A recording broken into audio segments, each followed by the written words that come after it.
Lunaku olwaleero tuzzeeko okukyalira munnaffe ow'ensi y'abampi omuyimbi Sarah Shoti, ate nga tuli wamu n'omuyimbi waffe Don Peter, ate nga twegattiddwako ne maneja waffe Sonko Muhammad.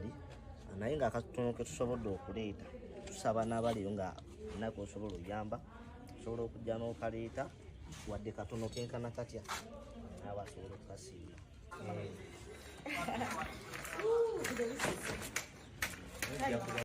Yes, nkwanyiriza nate ku channel yaffe eno.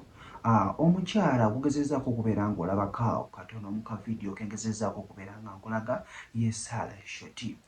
Omukyala ono yakuyimbira akayimba kano nti Mukama neeyanze wampanguza embeera embi nonjozaako enfuufu wamponya embeera embi. Omukyala oyo ye muyimbi waffe Sarah Shoti nga bwe nkugambyeko awo, alumizibwa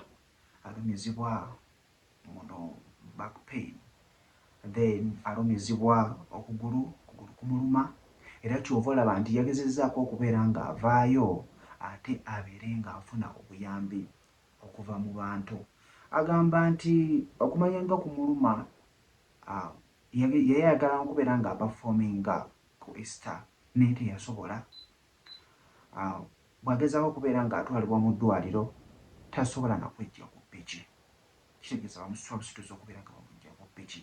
So nekitegeeza nti embeera bambi gy'alimu si nnungi, bambi yeetaaga obuyambi, era kyova olaba nti yasobodde okubeera ng'avaayo n'abeera ng'adduukirirwa ate akuba omulanga okubeera nga bambi afuna obuyambi. Kyova olaba nti banne basobodde okubeera nga bamutuukirira mikwano gye okuli Dr. Katiko ne Rashida n'abalala era nga balabye bamudduukiridde okubeera ng'ate bamuyambako ne kye babadde basobodde, n'abalala ate kwe banaayongera okubeera nga bambi bamuyambako, bonna abamumanyi bonna mikwano gye. Kojja Ntambye Ssemuto, gezaako okubeera ng'osubscribe nga bw'obeera ng'oli mupya, muwulire gonna gajja.